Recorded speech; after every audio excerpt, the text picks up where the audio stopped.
From Cornwall to Birmingham and Johnston and Bexhill, here's Ruben Spire on the radio.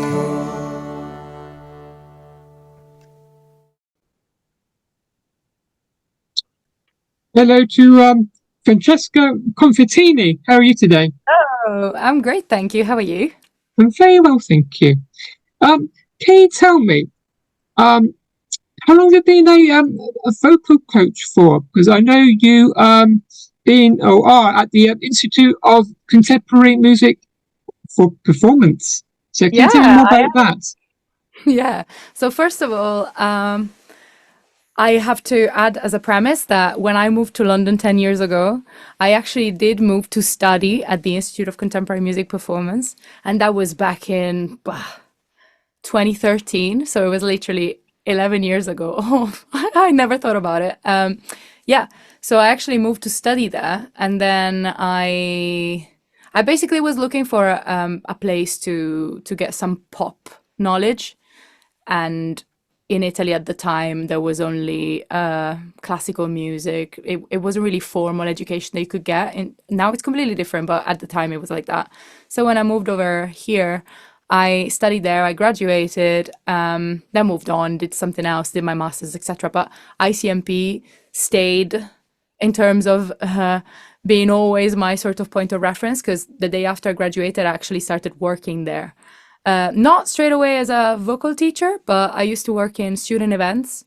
Most of these events also, obviously, being a music college, involved singing as well, or organizing jam sessions, or sort of what we called bandioki, which was we prepared songs as a house band and we invited people on stage to sort of break the ice and get into it. And I was always ending up just giving tips to all of the students and advising them. And then after a couple of years, I kind of realized I really enjoyed teaching. So I started doing some mentoring sessions there, and then I ended up teaching. So it's been, I would say maybe 5-6 years. Yeah. So have you got any tips I've got any tips. Can anybody sing, or does it have to be a certain person?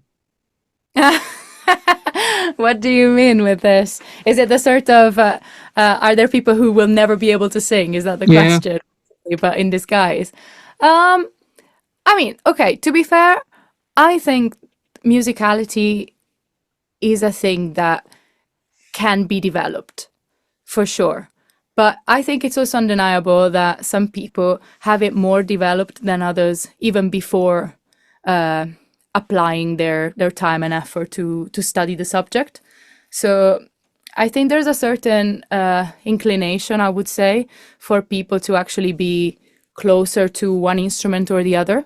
So if a person is very musical, but they can't really sing, or don't have maybe that thing that maybe is a part of their tone, etc. I think perhaps it's something that they can refine within time, or maybe they just haven't found their actual instrument where they can express themselves 100%. Yeah. So can you tell me, what's it like going into the recording studio when you first released your single? Do you mean this one, or in general, like my very first one? Very first one. Very first one. So my very first experience of a recording studio was to record a commercial back in Italy when I was actually a teenager. It was before I was actually a professional singer, and I was absolutely terrified, absolutely petrified of it. The idea of it being actually forever set in stone and recorded was really atrocious to my mind. So I remember it being very, like, feeling really stiff and not actually being able to let out all the sounds that I was able to make. I don't remember it as a good experience. Whereas actually when I recorded my first single, I guess it was a long time later, and I had been into the studio many more times doing more commercial stuff, and I was actually more in control. I knew what I wanted from it, And I sort of had a little moment beforehand just thinking, okay, doesn't matter if it's not, perfect, because let's admit it, nothing's ever perfect. There's always going to be someone who's not entirely convinced by the sound of it or who's going to have something to say about it. So whatever. I know what I want to obtain and I'm going to get it. And actually worked. So I was pretty happy when I got out of it. So can you tell me more about the debut single that released called The Window? Yeah. So The Window, funnily enough, I released it in 2020 and it actually made sense for the song to be released then, even though I had written it the year before. It made sense because we were in lockdown, and it basically talks about looking at the world from a window and just seeing it passing by, but fantasizing about what happens outside and not actually being able to interact. And obviously it made sense for this reason, but the reason why I actually wrote it was because I now have a cat, and this cat is an indoor cat. He's never been outside for health reasons. He's really fragile. He's really cute and really small. I love him to bits. And basically, sometimes I was just wondering, because he just ends up looking outside the window and just staying there staring at nothing. So I was basically imagining what he could have possibly had thought was happening outside every time we left. So it's basically a song from the perspective of a cat. I said it. So can you tell me more about The Light? Yeah. Light was a sort of experiment. It's a song that I wrote basically for my sister, just thinking about leaving her behind in a way didn't feel quite right. She's a lot younger than me, and when I left to study, I think, and I was basically 20. I think she kind of felt like she wanted me around, or I mean, I felt a bit guilty for leaving her around. She was only about to be a teenager, and I knew that as an older sister, I could have been there for her more physically. So I wrote this song to kind of reassure her that I'd be there, even if I wasn't there with her in the same city necessarily. I would always have been there for her. And yeah, hopefully that's what happened. So can you tell me more about your new single that's released on the 1st of May called Pieces of Glass? Yeah, absolutely. I'm really excited about this one. For the first time, I think, I mean, no way I'm saying this. I think when you listen to it, you'll hear an evolution in not just my sound, but my arranging skills, if I may say so. I think through the years, I've been really passionate about exploring new genres and new levels of complexity, harmonic complexity. But I've always been, unfortunately, or maybe fortunately, depending on what music you like, but a sucker for pop melodies and refrains that get stuck in your head. So my idea was to combine a hook with a solid, intricate harmony. Not super intricate. I'm not talking about any crazy fusion stuff, but something that was an interesting chord progression that wasn't just, 3 chords that repeat over and over, but had actually some unexpected moments of tension and release. And I think that's cool and interesting music-wise, but I'm gonna stop being a nerd now and I'm gonna talk about the content of the music. The music is actually, I mean, the song is actually about having been living through lockdown and COVID a couple of years ago, and seeing all my work as a live performer basically falling apart like one day, just like that, and remembering receiving all these cancellation emails for all the concerts that I had planned for 2 years, and all of my work just sort of disappearing wasn't obviously a nice feeling.